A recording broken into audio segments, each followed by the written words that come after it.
Black Oni.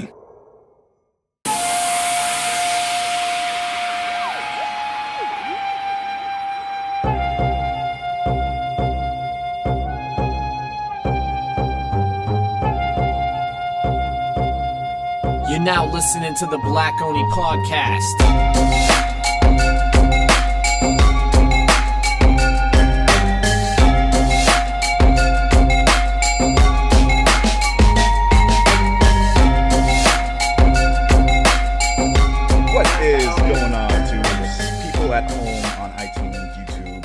Various other podcasting apps, etc., etc. There's like some other stuff out there I don't know about, like looked it up, whatever. Welcome to the Black Oni Podcast, episode 51. I am joined today by two other people, one of which you guys already know from other podcast sessions. My man, Soil, aka System of a Down. What's up? And we have on the line special guests of this week, Chyna Mccoy. How is everyone doing today? Pretty good. Hanging in there, man. Yeah, that's good stuff. How you doing, Chyna? Oh, we might have lost him. Yeah, where'd he go? As soon as we started recording. Fantastic. I'm actually glad to be here. Oh no. I don't know what happened. We lost video. Yeah, we lost most. No. Yeah. Oh, I can hear you now. All right, well, as long as we can hear you, that's what. I don't know. I still see you guys. We can't see you anymore. Oh, we see a frozen image. I just got a spinning. Damn it. Damn you, Skype! Somewhere somebody's going excellent. I know. It's funny because right before we started streaming, right before we started recording, everything was running smoothly, and then as soon as I pressed the record button, it just started like getting all funky. Yes, that was the setups. Skype has it in for us. But we'll move forward anyway. Yeah, because we can still see each other, so it's perfect. Right.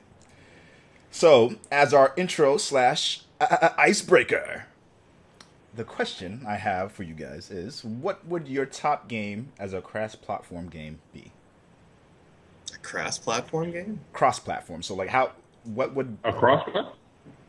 So, like, a game that can go across platforms. So, one example of this, a very recent example that we'll touch on later in the podcast is Paragon. It's a game where you can play on your PS4 or on your PC, and people between the two platforms can actually play with each other. Okay. Okay. I'm feeling that. Yeah, right? So what would be your choice of a game that was just like that? I mean, there's a whole lot of them out there. So I mean, that's kind of hard to choose. It is. It's a tricky one. Will Dave? Do you already have? I'm a fighter. Okay. I'm a fighter kind of guy, so I like the fighting games. Oh yeah, I like fighting games too. Like Street Fighter is definitely one of them. Mm-hmm. So I think that would be a great cross-platform game. The good news is it is cross-platform. Oh, well, there you go. Oh yeah, so that was a perfect answer because they're on top of it. They're like, you know what? We know PS4 people want to play with PC people. We'll figure it out, and they did. No way, I didn't know that. Is that for 5? Yep, Street Fighter 5. All right. It's pretty legit. Oh, there you go. What's up, Will? There we go. Yeah, we got Image back. We're back in the black. Oh yeah. I need to call Skype. The pixelation is horrible. Yeah, Skype need to fix their shit. The pixelation is horrific. What about you, Soy? But yeah, that's the. I don't know. It's like a good question because you need something that can translate well between platforms and that people want to play together. Mm-hmm. Fighting game's a good one to go with. Mm-hmm. I don't know, man. I don't know, Chyna. What would you go with, man? Oh, he said Street Fighter. I can't vote. Yeah, I said Street Fighter because the fighting game. I like other games like God of War, God Eater. You know, I like games like that. Yeah. You know, kind of. You know, I like monsters, and you know, as you can tell, that's my thing. So, I think that would be a good one. I don't think I don't know if God of War has become one. I know God Eater was one of them. I'm trying to think if it was on They did a PSP couple. or Vita. They might have done that. Yeah, I know, like yeah. So they did it. God of War Ascension had a multiplayer mode, so that would Yeah, actually but count.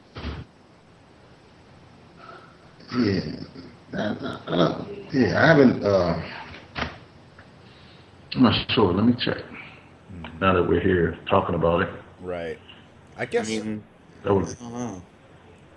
I guess my choice for multi-platform game. I mean, mine is kind of a cop-out choice because it's something I've been playing a lot of recently. Metal Gear Online. If that was cross-platform, since it is on PC, it is on Xbox One, it is on PlayStation. If we could open up Metal Gear's on everything. oh Oh yeah, my God. oh yeah, it really is. Except for the Wii U, it's not on the Wii U. Well, I guess I Yeah, got I mean, one you then. can't. It's just we were kind of talking about it earlier. I mean, I would like more sports games to be able I can play with an Xbox guy and a PlayStation guy. Like that's still kind of my dream. So if I could play Madden against someone on Xbox and I'm on PlayStation, I'd love that. I don't even think they have many, if any, sports cross-platform games. I don't think so. No, so I that's haven't seen anybody talking about it. I haven't seen, I haven't seen it anywhere actually. right. Yeah, I think that would be actually a good Yeah, choice let me because check. there's plenty of people to Cross-platform play. sports games. Yeah, exactly. So yeah, I think that was a pretty good warm up to the podcast. A pretty nice little question for us to kind of start thinking about stuff. It's different. You made me think. Yes. Yes, It's usually easy. you threw us into the pit of hell. That's right, and that's a perfect segue because now we're going to have a discussion about what it is that brings you here. So this part of the podcast session is called "I Want to Get to Know You." Interview with Chyna Mccoy. So the first question, even before I get to any of those questions, is what made your nickname Chyna Mccoy? It's actually my name. Oh, it is? But I have so many names. So Okay. my real name is actually Andresito Milan Dacine Chyna McCoy. Gotcha. So some people call me Milan, some people call me Dre, some people call me Chyna. Some Okay. people, it's just whatever fits the situation. Right. And you were born in Spain, right? Yep, thus the Andresito Right. and the Milan and the Dacine. All the other names, yeah. So it's just like why? Just give me one place. One place, one name. Keep it simple. And speaking about that, tell us a little bit about yourself in general, yourself, your upbringing, your career, and kind of your highlight accomplishments. One of my highlight accomplishments was actually being born. So that was just the greatest thing since Swiss cheese. Step Don't one. be over there laughing, David. Yeah, actually, I grew up on the East Coast, even though I was born in Spain because my dad was in the military. So that's the traveling around. And so I pretty much grew up on the majority of the East Coast, Florida, New York, Jersey, Baltimore, DC, just all along the East Coast. Wow. But I grew up on comic books. I think a lot of us grew up in the era of Stan Lee, Atari, PlayStation.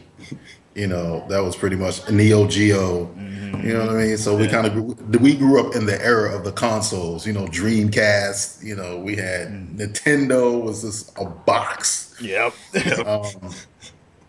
Our first handheld video game was the football game that had the little lines, and it was this what was the name of that? It was crazy. It was just a little box, and the football players were red digital lines, and Yeah. and so I mean, we just grew up in that era. Japanese, it was Voltron and Ultraman and Giant Robot and Silverhawks and all that stuff. So so that was my whole world. You know what I mean? That was pretty much everything that led me to kind of be where I'm at in today's society as far as video games and animations and movies.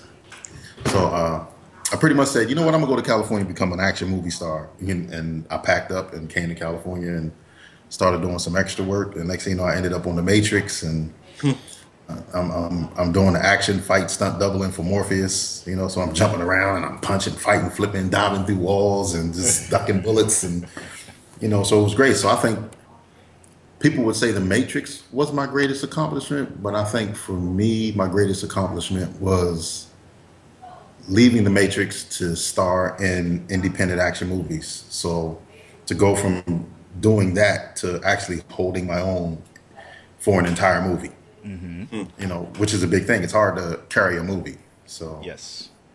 in Hollywood, I became one of the guys that was known from transcending from stunt action fight double to actually actor Right. who could fight and do his own stunts. That's So that was a big thing back then. Yeah, so that was one of my major accomplishments. How old were you when you packed up and moved out to Cali? I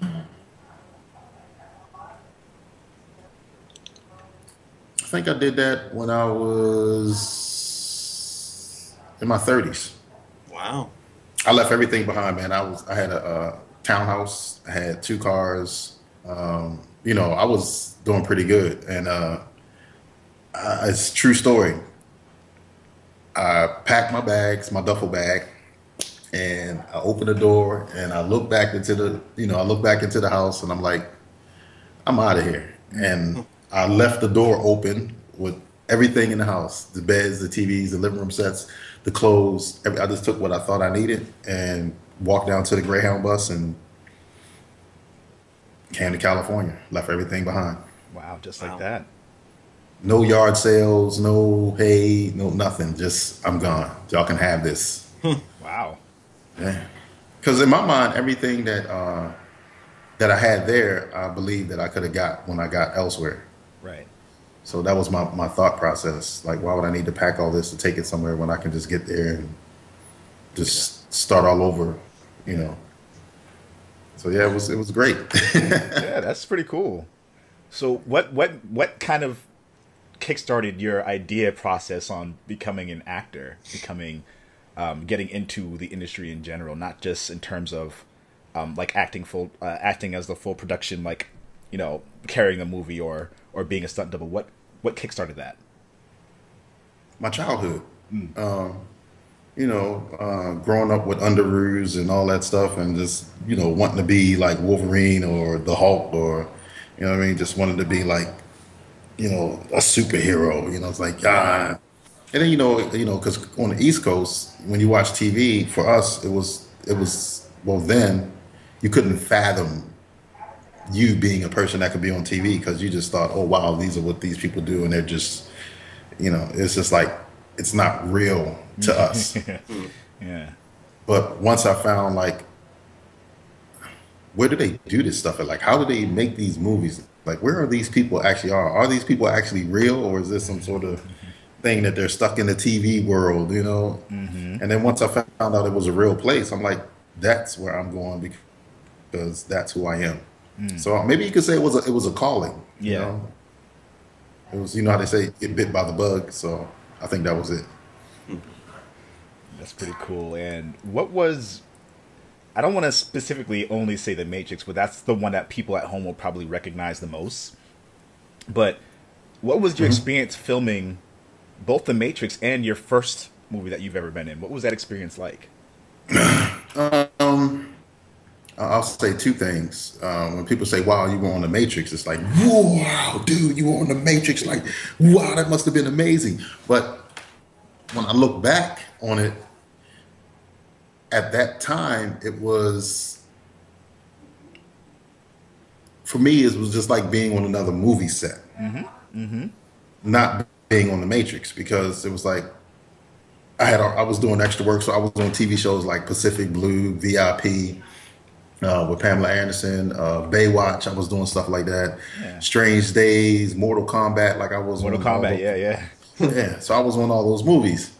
So for me, it was just like being on another movie, except I was actually just doing a little more stuff. But, you know, it was the same. Got to get up really early and and funny if there anyone out there listening in this big vast universe, you can actually go to YouTube and type in Chyna Mccoy, and you might find some stuff on there where it shows me on the Matrix, and actually you get to see me doing a lot of the stunts on the Matrix and a whole bunch of other stuff. So just go to YouTube on your computers, type in Chyna Mccoy, and you'll find some stuff.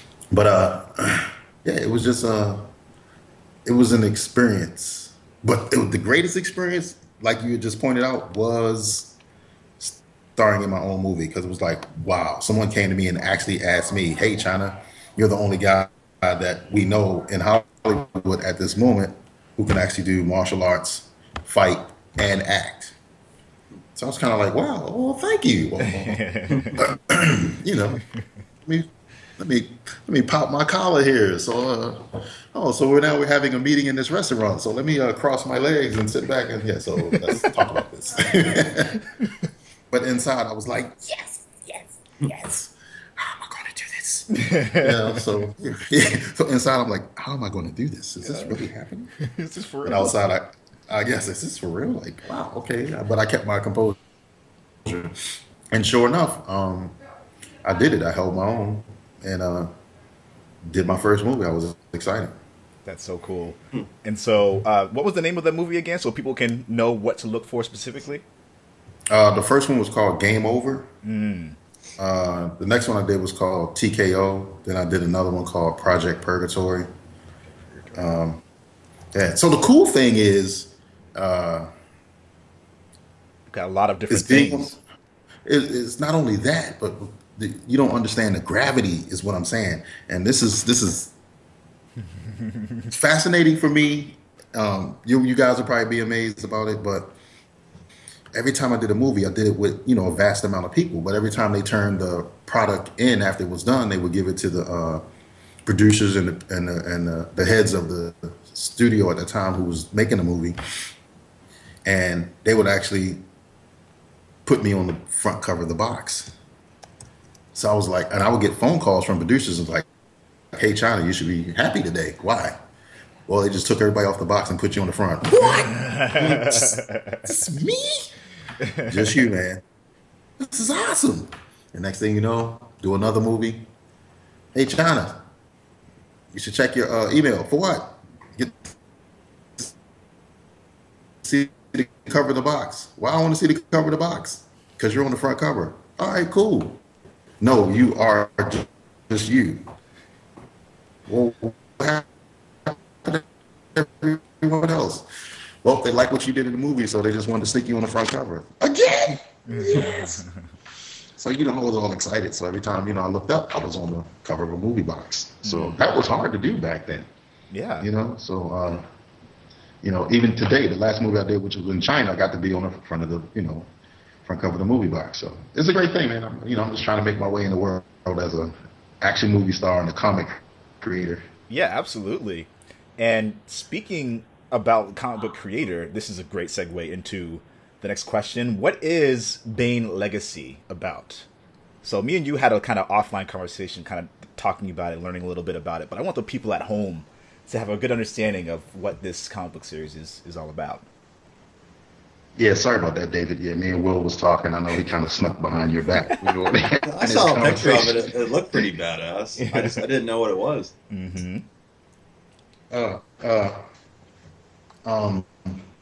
Bayne, I created when I was on the Matrix, and because I grew up on Marvel Comics, so I grew up on like Morbius, Werewolf by the Night, Dracula, so those are like, I was always into the supernatural world. So besides I was in Kung Fu movies. So when you kind of look at Bayne, his outfit he's from Siberia, but his outfit is Asiatic, and he carries those two silver axes. So if you look at a lot of the old Kung Fu movies, those guys always carry those big double axes, so it was a culmination of everything. And Bayne was a hybrid that I created, which is a funny story. When I created Bayne, I actually took it to the studios, and the studios told me that the world wasn't ready for a hybrid type character. So my argument with them was, well, everybody's always a werewolf or a human or a vampire and a human, but no one's ever been a vampire and a werewolf. And they go, well, we don't know about that. So I pitched it to Showtime. I pitched it to Warner Brothers. I pitched it to Disney. I pitched it to Lionsgate.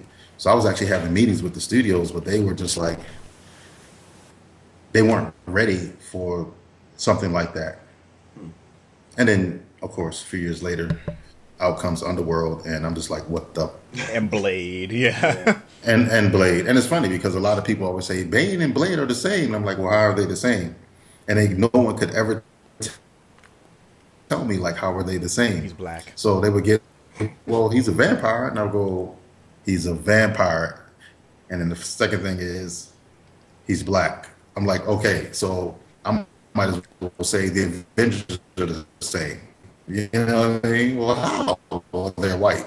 You know what I mean? Like, you can't even, it's like, it's okay for us to have more than one black character in the supernatural world. It's okay. They do two different things. They're from two different places. Bane was born in 1620.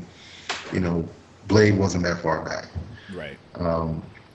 Bane is more werewolf, thus his name. Mm-hmm. And he's a cool ass character. So I put him in an apocalyptic world as well because I like the thought of everything always takes place in the here and now. I can hear you. Yeah. I just thought, wow, it'd be cool if the werewolves and the vampires just ruled this earth. Uh-oh. We completely lost him now. Aw. Wait. We're getting back. All right. Getting him back. Come on, Skype. Don't fail us now. Hello?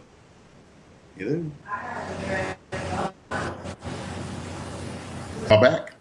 Yeah, we can hear you now. Yeah. Oh, I just want to say something real quick. Game over. Okay. There you go. There's Chyna. Uh-huh. That's the back of the box. On the back. And there's another movie I did. Project Purgatory. Uh-huh. Nice. So, and there's another movie I did. It's an action movie. It's actually out right now. It just came out. It's called Red Herring. Yeah. So this came out in 2016 then, didn't it? Or was it 2015? Yeah. Just came out. Yeah. So I remember looking up some of the creds and saw that. I was like, oh, he's into something that's just recently released. So that's pretty cool too. Yeah. That's very cool. So, yeah, man. They're doing it. So that's also when did it finally come into fruition as like a physical character? Like when, because you have this idea of this character, but sometimes you don't have a good sketch kind of figured out, or you don't have like an exact way you want him to look. So you go to an artist and figure that out. When did that part of the process happen? Actually, I actually myself did the first part of the character. Like I drew the character how I perceived him to be. I drew his weapons. Mm-hmm. I created the name. I created the style, the image, the flow. Like I created everything first. Nice. And I went with that. And when the social network started to become as big as it has, I started putting my stuff out there. And then people were like, hey, what is that? It's kind of different, And I go, oh, it's like this. And then, some artists would show up and be like, hey, man, love the character. What is it about? And I'll tell them what it's about and what he does. And then next thing you know, they'd be like, hey, man, I drew a couple of sketches and pictures of Bane for you. I'm like, wow, this is awesome, And they'd be like, so I would take those along with what I had and then put them out together. And then more artists would come on and be like, wow, that's awesome. Next thing you know, fan art. Like I'm getting, I received tons of fan art. So if you go to my website, you can just go to the fan art section. You can see how many people just keep sending me more and more fan art. So that's cool. In the comic industry, they're like when comic artists and artists start drawing fan art of your comic work, you've got something. Mm-hmm. Mm-hmm. Because, other comic artists don't have no reason to draw fan art of your work when they got their own. Unless they enjoy drawing the character. Right. So next thing you know, man, like every other week or every other day, I'm waking up to new fan art on Bane. So I'm like, this is amazing. I'm just loving this. So And the next step is taking them into the video game platform. So that's what I'm trying to get done now. and what was your biggest inspiration for the comic book? I guess if it was one character or one kind of storyline, one series. My biggest inspiration was the lack of work at the time in Hollywood for myself. So like when you're in Hollywood, it was always what they wanted to do. So I was like, I want to create something for me that I can do, And since I was already starring in action movies, I was like, this is right up my alley, So I can already fight with weapons and I can do all the stuff that the character can do. Right. So I'm gonna create a platform, a comic book, and a movie for me, and I diligently, sorry, I was very diligent about getting this done. I was consistent, I was persistent, because I wanted to portray a supernatural character myself. Because I cosplayed my own character when I went to San Diego Comic-Con, and it was cool because it got recognized at the San Diego Comic-Con as a most original character and most original weapons. So you got to think, I'm at the San Diego Comic-Con. There's millions of superheroes out there. For sure. Everybody was always like, who is this? What is this? Who are you? Because I had the fangs, the whole look. I had the axes in my hand, so the whole deal.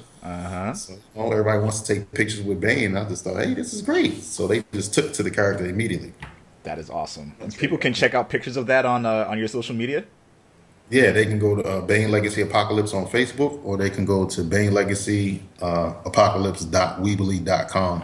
Okay. Just the website, and they get to see a lot of the video footage, the making, the characters, the comic books. You can see everything on the website. That's pretty cool. And how has your experience, and well, I guess you kind of already answered this. I don't know if you have anything additional to say about it, but how's your experience in working in movies helped shape your book? It gave me a better perspective on story, giving the world more. And you got to remember too, I create from an audience perspective. So when I created Bane, or even if I decide, okay, I'm gonna make Bane a straight video game, I grew up in the video game world, so I am a gamer. Like I am the kid who sits there and is fascinated by the game trailers and just we're thumb babies, all those things, we're thumb babies. So Thumb babies. So when you go to create that, you create with the knowledge of being a thumb baby or the audience who is a lover of this genre. So I think that's how that all came about and shapes the way Bane is today for me. It's all based on past experience and just the way Hollywood is, the way the gaming industry is. You just want to. It's funny. You don't want to top other video games, but you almost want to top yourself as a video game. Okay. So top your kind of own expectation of what you want games to be like for players. Okay. Yeah. So for me, like I like Arkham, or I like Prototype. You know what I mean, or video games like that. So it's like, okay, I like those games. So if I was going to make Bane like Batman or Arkham, or like Prototype, or even Spider-Man, like how could I combine that, or all those three games, and put that in Bane, and then take Bane to a whole nother level. But as I'm creating Bane, I'm not thinking, oh, I'm out here to make my game better than Arkham. I'm not here to compete with the giants. I'm just here to walk with them as equals. That's all. You don't ever want to compete with a giant, right? Because they've been around. They know. They already have millions of people who follow them and are true to their fan base. Right. So you just want to, take what you can and make a hybrid, so to speak, and and then you're like the new kid on the block. Right. So. And we pretty much covered the question that's where in the interview, but my final question in terms of the interview is, where can people go in terms of all the social media, YouTube, whether it's the website, Facebook, Twitter, etc. Where can people go to check out more of your stuff, learn more about you, learn more about Bein Legacy, and purchase? Yeah, I mean, if they want the full blast on Bein Legacy as a whole, I would say go to Bein Legacy Apocalypse .weebly.com, the website, and get the full blast, like just right in your face. Bow! Because if you go to Facebook, like I say, go to Facebook, you got Bein Legacy Apocalypse, but it's a lot of stuff on there, but once again, it'll never be as much as on the website. And pretty much everything that's on Facebook or Instagram or Twitter or Tumblr or DeviantArt, it's all on the website. So like anything, go to the source. Yeah, go to the portal. You can get to everything else from there.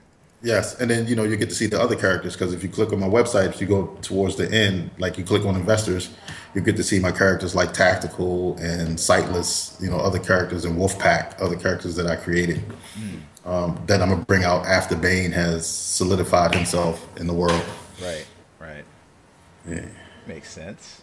So now that the interview part is over, moving on to the rest of the podcast. Thank you again so much for sharing that. That's all really cool stuff, and of course for being here.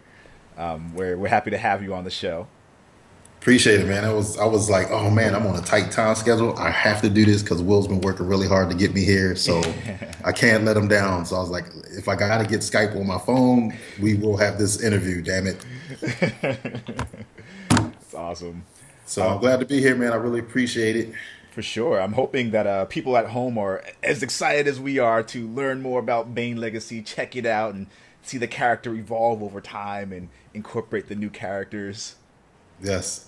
So yeah, I'm definitely gonna. I'm working hard on making it a video game. So hopefully, I'll be back here to be like, hey, guess what, Will? Guess what, Dave? I did it. It's a game. I did it. It's a cross-platform. Yes. Oh yeah, that'd be awesome. So that's what I'm gonna be working on. But man, once again, man, I appreciate being here.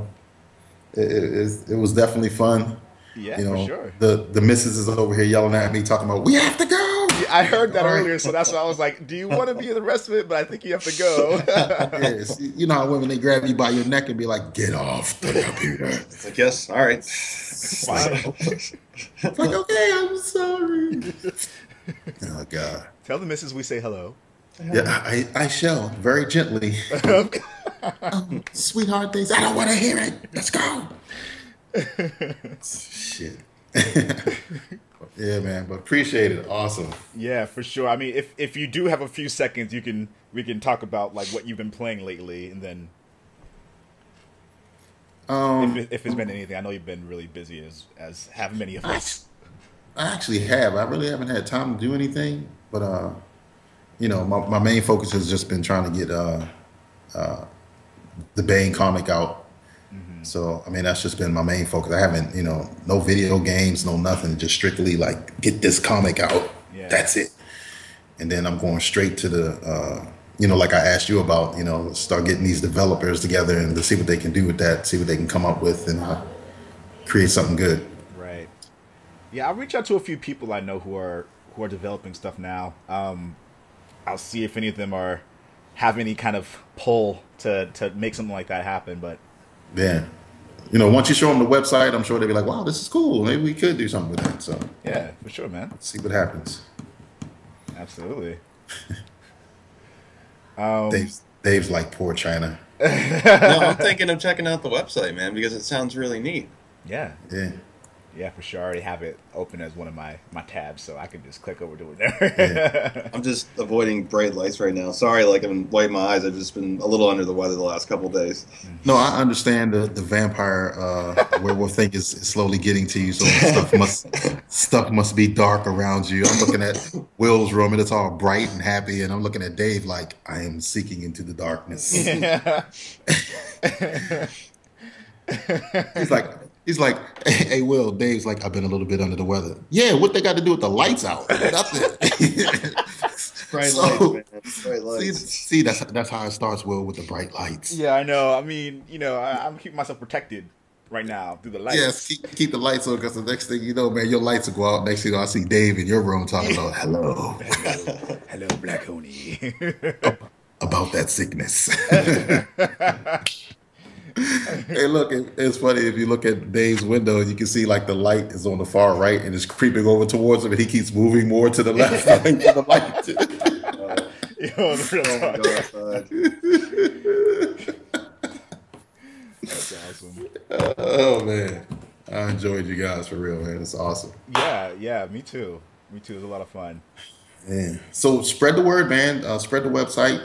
Check out a little bit more. About it. There's tons of tabs because I'm constantly working on it to give people more and more and more and more. And I mean, it's more than enough. It's like a buffet of visuals. Right, right. So yes, a buffet of visuals. That's good. That's so good.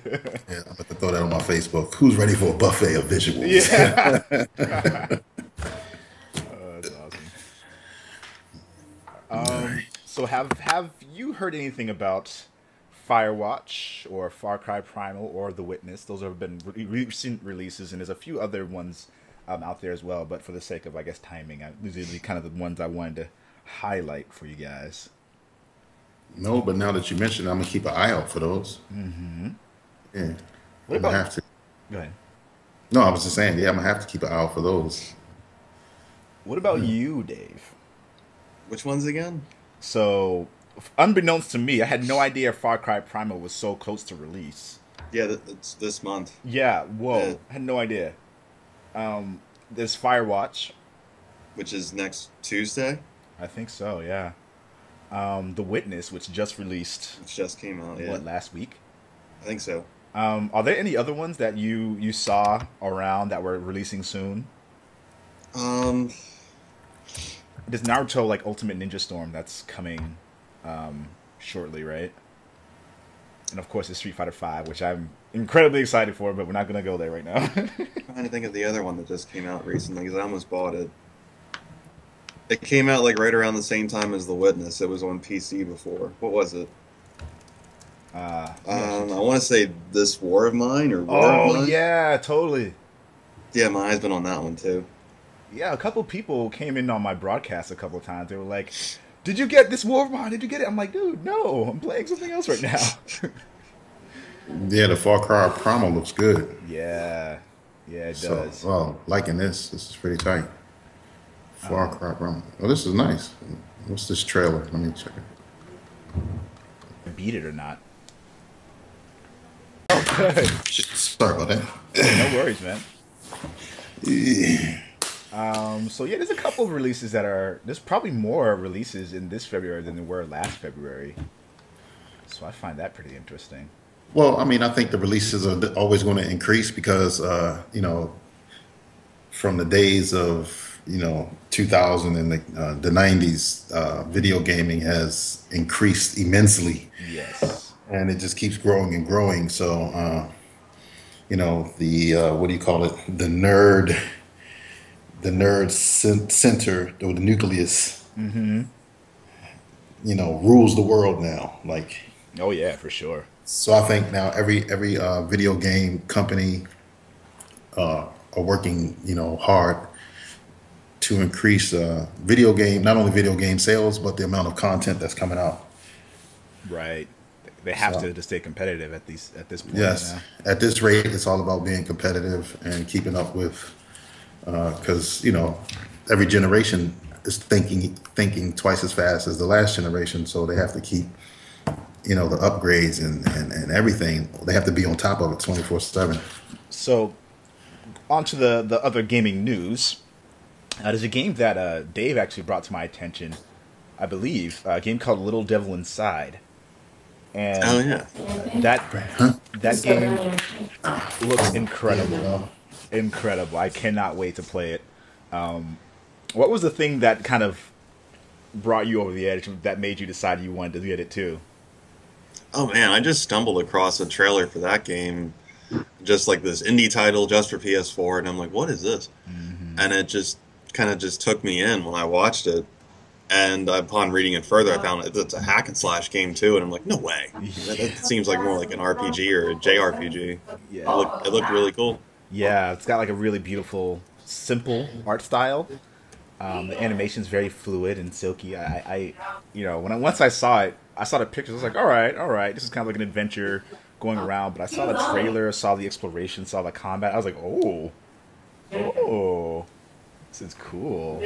Sorry about that, man. We gotta get up out of here, man. I'm up here running around. I'm enjoying all this conversation. Yeah, no worries, man. We'll crazy. We'll be sure to have you on the podcast again at some point. But it has been a pleasure for sure. Likewise. All right, man. All right, take it easy. Keep your gaming up. Make sure check out my stuff. I really appreciate you guys, and I will return. Me and Will be talking over the Twitter anyway. So for sure. Yeah, blow your nose. Yeah, hold on. And it was fuck. I just had it up. This War of Mine, The Little Children, which was like it just came to PS4. It was on PC. And I think it includes the original game and like the DLC. But it looks really cool. And I was torn between that and The Witness. But I in price checking last night, I think The Witness is $39 and this War of Mine's like $29. Ooh. But I didn't buy either. Instead, I actually have been playing Tomb Raider and I jumped on Helldivers with you guys last night. Yeah. Which was ridiculous. When did The Witness come out? January 29th? It was like a week ago, man. I think I might be able, if you go on Amazon, do you have Amazon Prime? No. Well, yes. Oh, you do? I do. You can get the game for less. On PS4? Uh-huh. Well, I mean, only if it's on Amazon, though. Well, I'd pay for that because of other stuff. January 26th, you were right. Yeah. I don't see it on here, though. I think it might only be a digital... It might only be a digital download.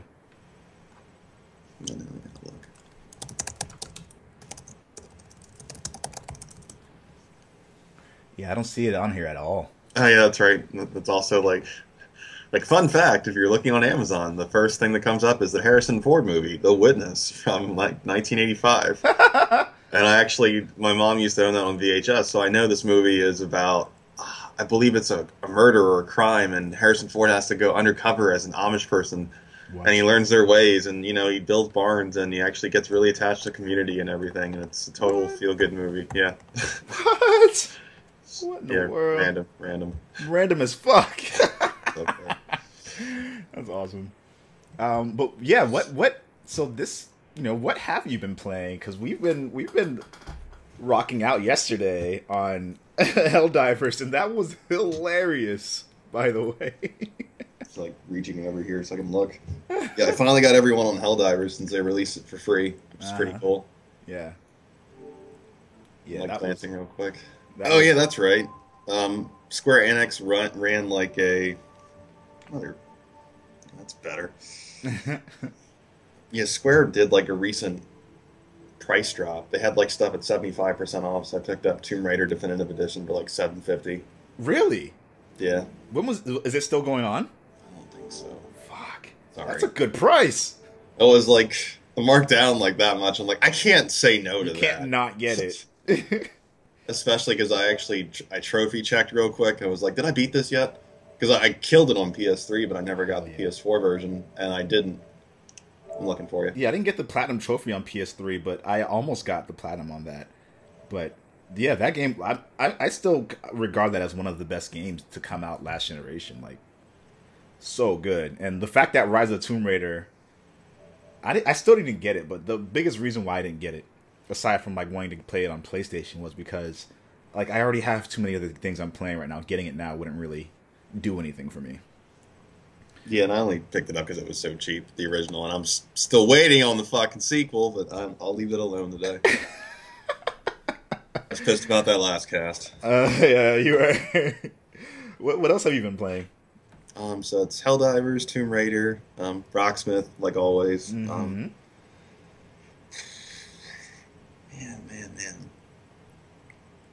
A little bit of Assassin's Creed. I went back to that. I'm in like a holding pattern right now. Like I'm getting like the occasional new like indie game. Like that's why I was debating The Witness or Yeah. this War of Mine, and I might just bite the bullet and get this War of Mine later tonight after I beat Tomb Raider. But I'm waiting on and we finally got a date for something else we're going to talk about later. Yeah, we are. But there's nothing big and new right now, at least not that I can think of. But what have you been playing? Helldivers, that was the thing that we just recently played. Metal Gear Online, still been rocking it out with that. Been having a lot of fun playing it. Rainbow Six Siege, Fallout 4, still rocking through. I almost have the Platinum Trophy for that, so that's exciting. Jeez. Yeah, I know, right? And I actually just started Life is Strange last night. Oh, cool. And I really like it. Really, really like it. I'm really interested to see how things go because, in games like this where it's interactive storytelling type of thing, you make decisions and choices and you just proceed on. Yeah. Well, this allows you to not only solve puzzles, but to make decisions by rewinding time, in the moment, right after you make a decision to say something. Depending on what the outcome is, you can change that. But even the fact that you can change what you say and thus resulting in a different outcome, you have no idea what it's going to do to the story later on. That's cool. So it's got a really interesting dynamic of conversational situations like that, and also puzzle solving stuff. So when you rewind time, regardless of where you are, when you press the rewind time button, you'll be there at that time. So if someone's, as an example, if someone's shooting a bullet, it goes right off. You stop time. You just move over somewhere else, and then when you rewind time, you'll be there before any of that happens, and then you can stop it from happening. That's crazy. Yeah, it's got some really, really cool things going on with that. So, and it's got she's an art student, so I'm all oh my god, this is cool. Yeah, I really like that. And yeah, in terms of we talked a little bit about Dyatlov Pass incident. Oh, I gotta bring that up again. Yeah, I thought that was pretty badass because I stumbled across that too. Yeah, so we're seeing a lot of really high quality because this is an indie game, right? Yes. A lot of really good high quality indie games, man. Developer IMGN Pro. Yeah. Because it was based on a real incident and just... based on the... Okay, so the game is called Kolat. Yes, it's spelled Kholat. It's Kholat. That comes out March 8th. So it's we just had an official trailer drop for something we've never seen, and it looks really atmospheric and kind of people are using the phrase point and click or walking adventures, but I think they're more immersive in a lot of ways. For sure. Because it's all about those types of interactions. It's not necessarily about trying to combat or trying to play it in a traditional way. I think those types of games are really interesting. It kind of had the setting was in the mountains and the snow and at dark and stuff. But Until dawn. No, I was gonna say Mist. It kind of reminded me of that. Okay. Just when I first saw it, I was that looks neat. I'd like to play that. That's cool. Yeah, I don't know as much about it as you do, but I think this is something I'm totally down for. So, IMGN Pro, if you guys want to send us codes to play this game on stream, feature it. We'll totally play and review the fuck out of it. Oh yeah, looks really cool. Next game we have, next bit of news. You might not care about it as much as Chris would care about it, but he mentioned it during our podcast thread discussion. The Final Fantasy 15 potentially coming to PC. So for you PC players at home who wish you could play Final Fantasy 15, there's been some information leaked that it would be coming to PC. So that's a good thing for people trying to get that game in there. Hideo Kojima and Guillermo Del Toro potentially collaborating again. And I say this with hesitation because, don't quote me on this, but if I remember correctly, Guillermo Del Toro said he didn't want any involvement in video games anymore because every time he got involved, they got canceled or something tragic happened or et cetera, et cetera. He had a project in the works, one of his own horror games for years that got canned. And then most recently his project with Hideo. And it was after that thing with Konami that happened. He said he never is going to do it again. But it's also been kind of cool to see, like, since Sony's welcomed Hideo with open arms, and he's been touring, like, around. He's been, like, hanging out with Mark Cerny, and he's been going to all these places and conferences, and now Guillermo and Hideo are going to be doing a presentation for, I think it's DICE, right? Yep, DICE 2016. So I'm like, it'd be the perfect time to say something, but yes. I don't know. Like, I don't know. I think everyone would shit their pants if they're going to say we're still doing Silent Hills. Dude. I would lose it. I'd lose it. It would be. It's being moderated by Jeff Keighley, so it's like there's no other reason why he would be involved in this unless he was going to be discussing either his experience working in the game industry or a new project coming up. It's a brilliant marketing tactic if they're going to drop something. Yeah. If not, they could just be talking. Yeah, which is still cool. I'd listen. Yeah, me too. Totally would listen because I think Guillermo is awesome. He's a great director. Oh yeah, and props to him for his latest film, Crimson Peak. Yeah, did you see it? I did. How was it? It's definitely more of a period piece, just from the time frame that it's set in. But it's still very atmospheric. It's a good ghost story, and it's rated R, so there's lots of gore and blood. Ooh. So I love that shit. Ooh. Yeah. That's awesome. Guys, I'm just so happy to be talking about games in general, and there's so many good things happening in the gaming industry. So many good things to be excited about, and I will let you do the honors of mentioning this next thing. I will say on the record that I'm not as big of a Doom fan as you are. 12 years. 12 fucking years. But I'm excited at the prospect of this game. I kind of just did mention it a little bit, but yeah. I don't care. I mean, I've been talking about it for a while, and my time frame was about right. I was shooting for late spring, early summer, and they said May 13th is when the game finally is gonna drop, and they released a trailer too. It was only like a minute or so long, and it still looks excellent. I can't wait. Cannot wait. This game that we refer to, accidentally mentioned it when I was explaining it, but no, it's Doom. Doom. Doom. I'm gonna do that every time. And I did check out the trailer. I know Jordan won't touch it, but I will. And it's got some really slick animation qualities to it. I'm kind of impressed with what they were. The suit looks fucking cool, so cool. Yeah, I'm excited to see where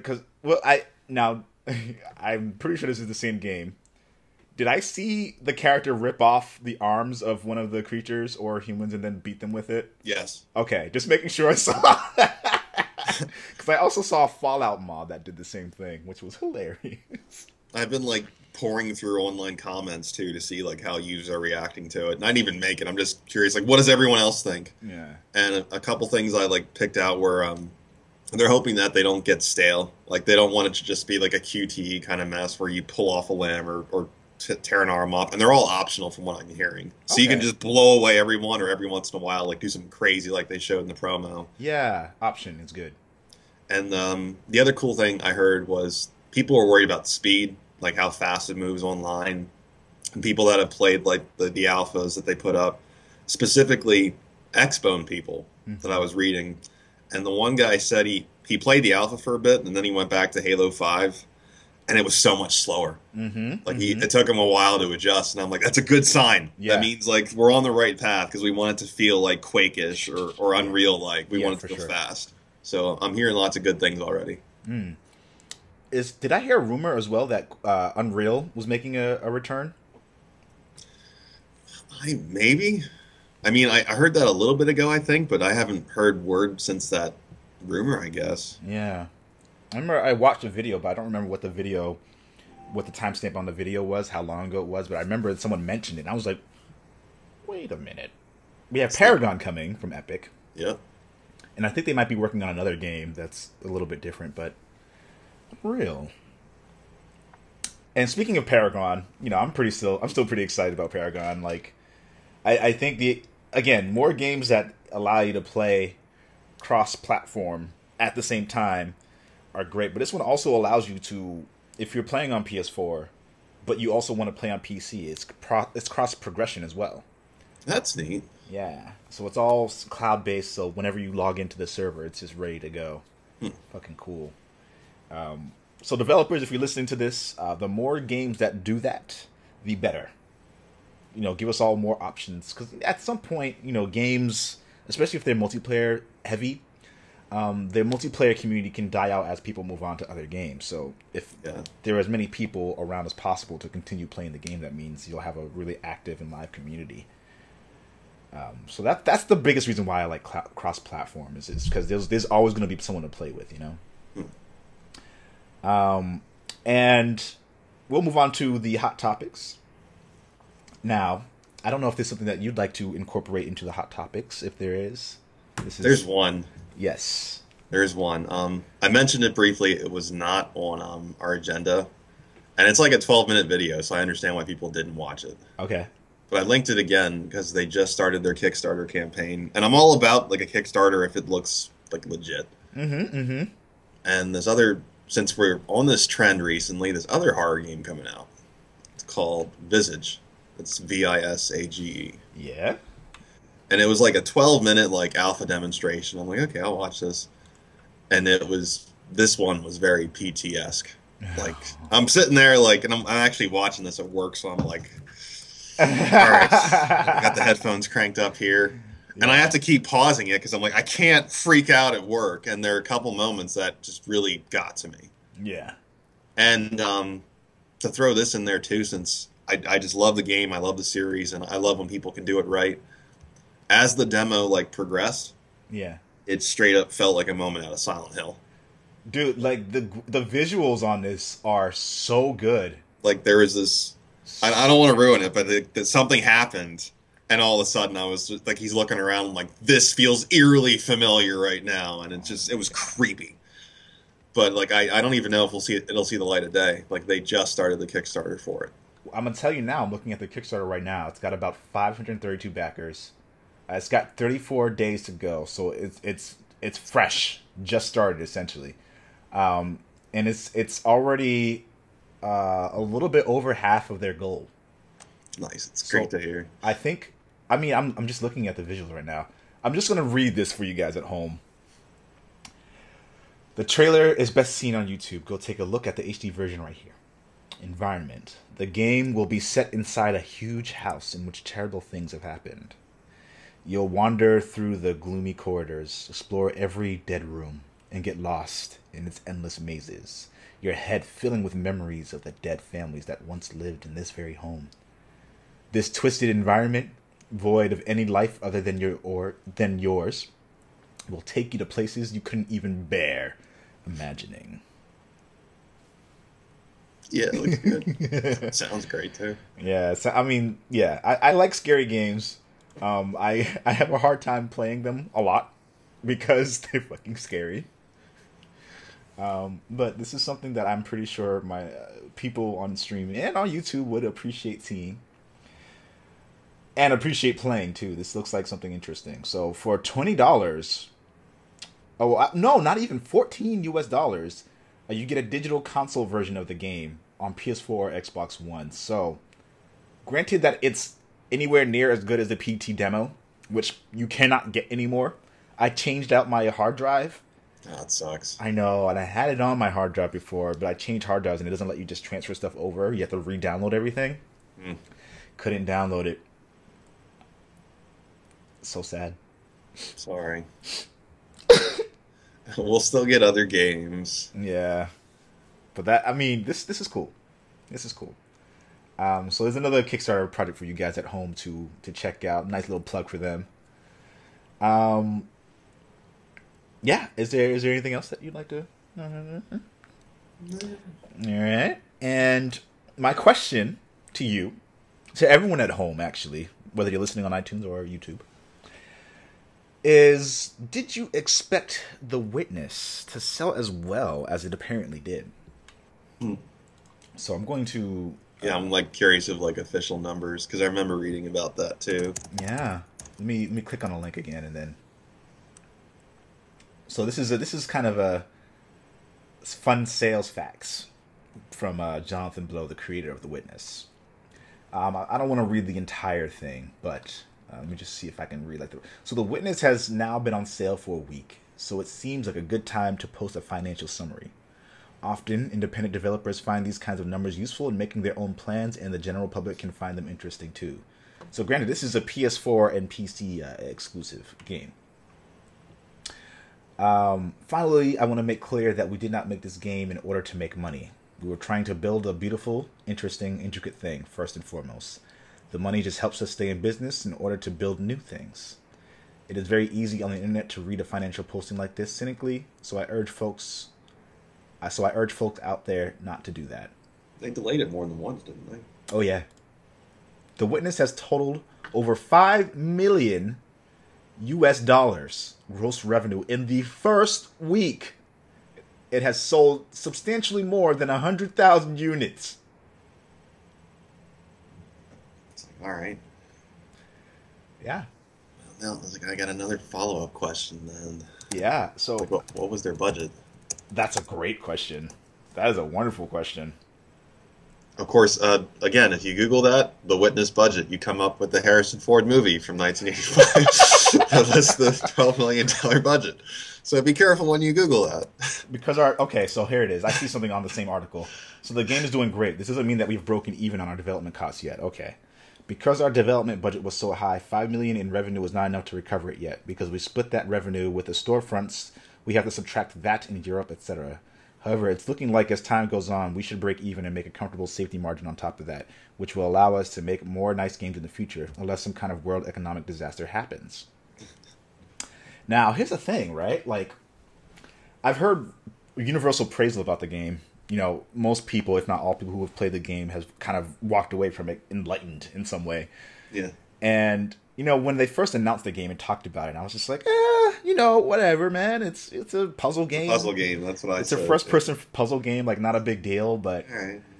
The way I heard people talk about the game and the idea of exploration, I mean, it's one of those things where we were just talking about, like, how the adventure games, kind of point-and-click style games, they make you center more on the environment, more on the world that's around there, because you're not actively, like, fighting the entire time or actively trying to do something other than, like, looking around and exploring.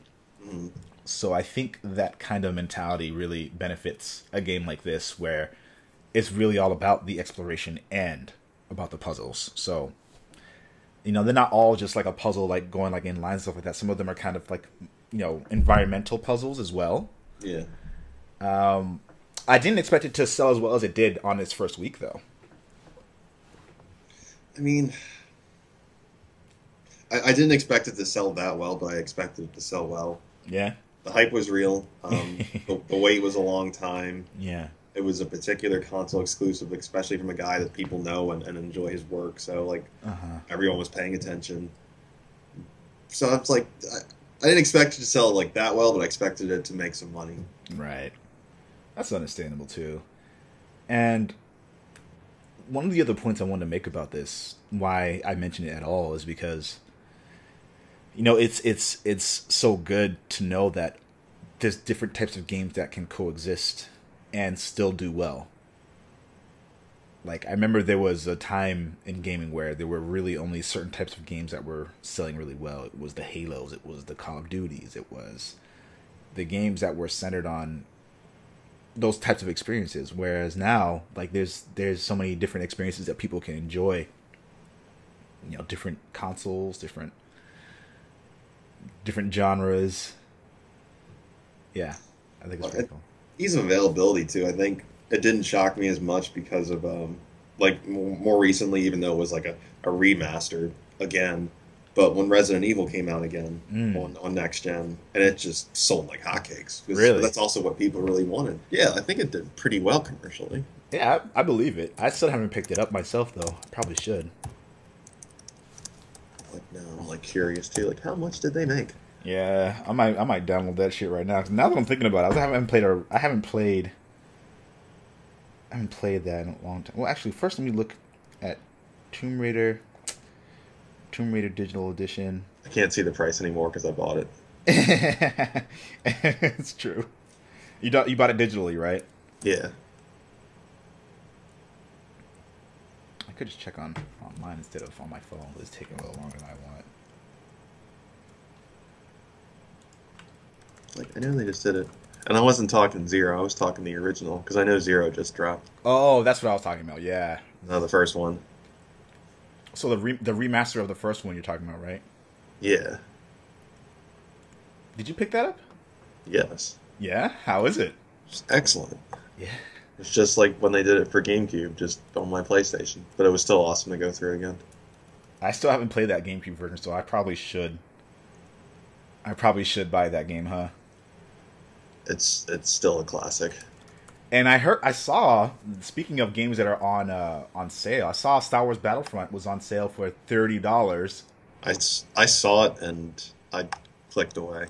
You clicked away? I'm like, you're not getting my money. Like, I just can't. I can't do it. I cannot hold myself to it. So Tomb Raider is back to $30 on PlayStation Store, sadly. Sorry. And no, it's cool. Star Wars is indeed $30. People on stream have been asking me to play it, and I'm considering it. Because when it first launched at $60, I was like, there's no way in hell I'm buying this for $60. And then when it got down to $40 on a sale, I was like, if it was a little bit less, I'd probably pick it up. And now it's a little bit less. And I'm like... Well, this might have changed, but this was from last year. Just because I'm a numbers guy, and I like to know. Go back. There we go. Back in April of last year, it said Capcom announced Friday that its latest Resident Evil HD remake, released in January, had sold more than 1 million units worldwide. That it said, in addition, Resident Evil HD set a new record for biggest selling day one digital title on the PlayStation Network. Wow. People really wanted this. I don't have numbers besides that. That was just a quick little search, but I remember it did really well when it came out. I was like, damn. Yeah, so Resident Evil 0 has 2,562 ratings, and they're all 5 stars. And Resident Evil regular has 23,550 at 5 stars. Adding to my cart. Live on the podcast. Adding to the cart. It's such a good game. Oh man. Should I do Final Fantasy VII? Should I do it? I don't know, man. I want to wait until the remake. I'm not watching. Yeah, I want to wait until the remake comes out before I jump into that world. That's kind of where I'm at, because I've tipped my toes in, like I've said, every once in a while, and I'm still like, no. I'll stay in the shallow end over here. I don't want to go over there. Oh, that's awesome. Before we bring the podcast to a close, is there where obviously people on YouTube can see the little link to your Twitter on here, but where can people go to interact with Mr. Soil, aka System of a Down, and Dave? They can find me. My Twitter handle is DTrainUnchained, which I am honestly not that active on Twitter because social media has been bumming me out the last few months. Yeah. People are mean out there, man. People are fucking vicious, bro. I have to keep myself mentally distanced from a lot of the stuff that's out there. It's ugly. Yeah. But besides that, I'm gaming online right now at Soil, aka Soad. I'm on PlayStation. And you can find me on PlayStation. Sorry, I'm not on Xbox. Do you not have an Xbox Live account anymore? I think your brother still has an Xbox, right? Yeah, I think he does. I think he does. I'm kind of hurt, because he bought an Xbox, and when you're living with a roommate or a family member, you're thinking, I want to play with you, and then he bought an Xbox. I'm like, but why? Yeah. So it's cool. It's like he likes the controller and the features that come with it, and he's had Xbox before, so I'm like, yeah, that's cool, but we can't really play together then. And he's like, yeah. And people at home, you guys know you're already watching on the Black Oni channel, so you can go to @BlackOni6 because someone took Black Oni as a Twitter handle. We talked about this in another podcast before. But yeah, guys at home, thank you so much for tuning in. Dave, thank you so much for coming on. And you're sick too, so it's like It's cool, man. definitely appreciate it. KKosaurus wanted to come on to the broadcast, but he couldn't make it because of work. So happy Super Bowl Sunday, because it's about to be Sunday tomorrow, the time of this. Who do you think's gonna win? Oh man. All right, I won't go on too much of a tangent because Will knows I can talk football for hours. Oh yeah, yeah. But I'll say that I wouldn't mind if either team won. That's the first Super Bowl I can say that in years. Okay. Because as you know, like Jordan, who's on here, Mr. Bauer Kills, he's a diehard Denver Broncos fan, so he's flipping his gourd right now, and his team's back in, and I would love to see Peyton get one more ring and retire. So I'd love to see that. But I also wouldn't mind seeing Carolina win. They've only ever been once, and they've lost once. Yeah. So it's for them, that would be really cool to see for that team and that city and that organization, and they're one of the best in the league right now. So I wouldn't mind seeing either one win. Mm-hmm. In my heart, though, I gotta say Denver. Yeah, I mean, I got to. I'm gonna say Denver just for the sake of Bauer Kills, in honor of our friend. He's literally, for as long as I've known him, has always, even when the Denver Broncos were nowhere close to getting to the Super Bowl, nowhere close, still screaming about him, still cheering them on, and like, I'm not a big sports guy, but I have fun with sports, right? I when I'm with people or talking about it, I can join in on conversation to an extent. But I like watching when the games are good. Like, I like watching when I'm hanging out with people and having some drinks and having some food and hanging out. Watching these really big plays, like, that's fun. But everyone at home, I just hope you all have a wonderful Super Bowl Sunday. You all drink responsibly. Don't get too wrecked. Don't get crazy. Don't get crazy, but don't get too crazy. Don't murder anyone. Don't riot if you win or lose. Right. No rioting. We don't want to see any of that shit. Yeah. This has been fun. Yeah, man. Thanks for having me. Of course.